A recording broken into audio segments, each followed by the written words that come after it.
Hello students, physics class में आपका स्वागत है। मैं हूं अर्चना दीक्षित। आज का टॉपिक है मैटर वेव्स सेकंड। द्रव्य तरंगें फर्स्ट में हमने डी ब्रोगली परिकल्पना, प्रकृति और निष्कर्ष के बारे में पढ़ा है।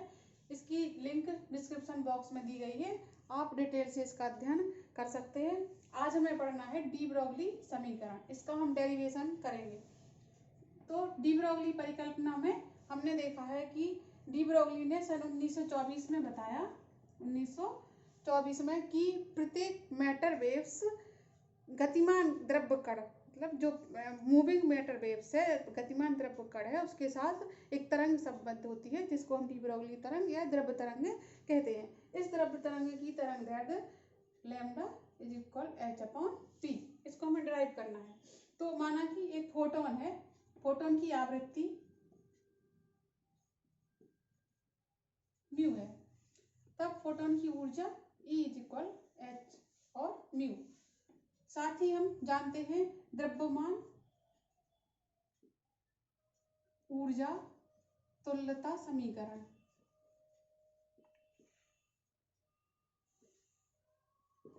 E is equal M C square. इन दोनों को हम इक्वेट करें, इक्वेशन फर्स्ट और सेकंड, तब आता है M C square is equal H mu, C equal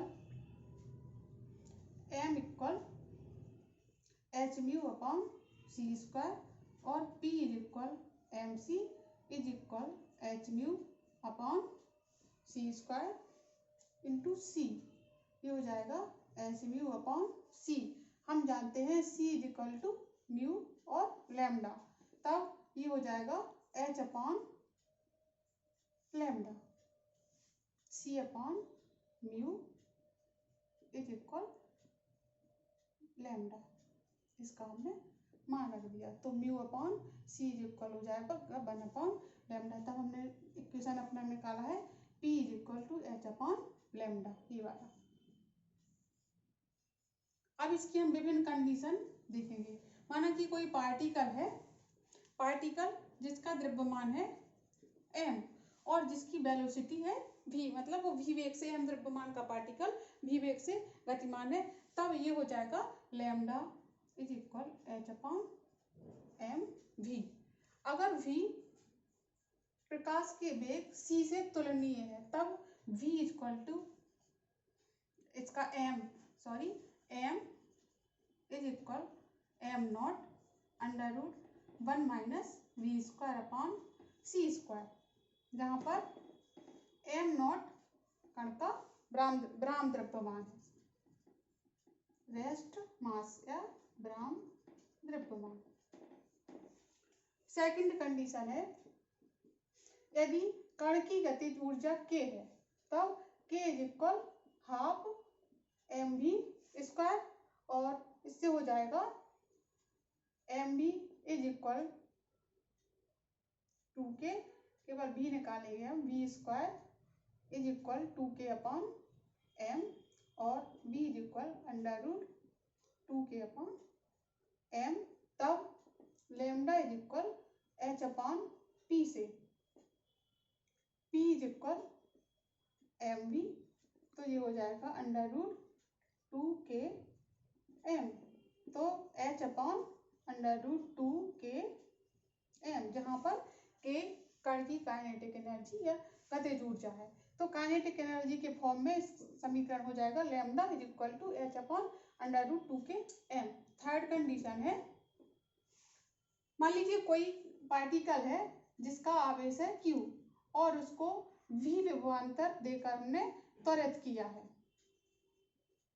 तब उसकी गतिज ऊर्जा, कण की गतिज ऊर्जा हो जाएगी k इज इक्वल क्यू भी, और इस कंडीशन में lambda is equal h under root k की वैल्यू रखो 2m क्यू भी। अब हम एक उदाहरण लेते हैं इलेक्ट्रॉन का। मान लीजिए इलेक्ट्रॉन का हम उदाहरण लें। इलेक्ट्रॉन के लिए m is equal 9.1 into 10 to the power minus 31, और h equal 6.6 10 to the power minus 34, और क्यू इलेक्ट्रॉन का आवेश है 1.6 इंटू 10⁻⁻19 कूलम।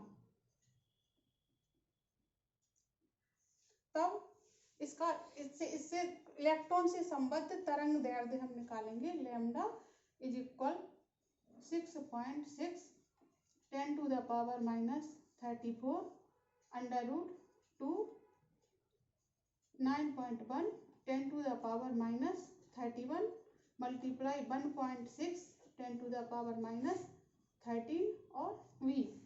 इसको हम सॉल्व करेंगे तो ये आएगा लैम्डा √150/v एंगस्ट्रॉम। इससे क्या निष्कर्ष निकलता है? इससे रिजल्ट निकलता है कि lambda is equal √150/v angstrom. अगर इलेक्ट्रॉन को v बराबर 150 वोल्ट, इलेक्ट्रॉन को 150 वोल्ट से त्वरित किया जाए तो उससे संबद्ध तरंग दैर्ध्य लैम्डा इज इक्वल 1 एंगस्ट्रॉम। ठीक है। फिफ्थ कंडीशन है अपनी न्यूट्रॉन। एक न्यूट्रॉन है तो न्यूट्रॉन से संबद्ध तरंग दैर्ध्य कितनी होगी? h/p से h/√2m/k।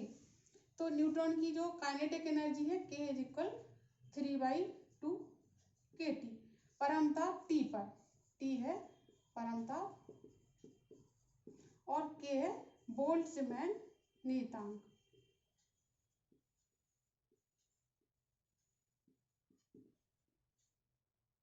के स्मॉल के।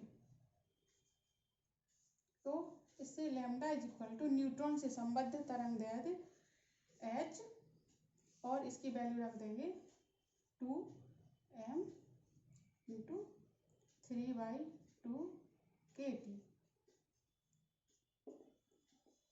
h/√3m/k 3m/k और t। ये ओके। आज के लिए इतना ही। अगले टॉपिक के साथ फिर मिलेंगे। धन्यवाद।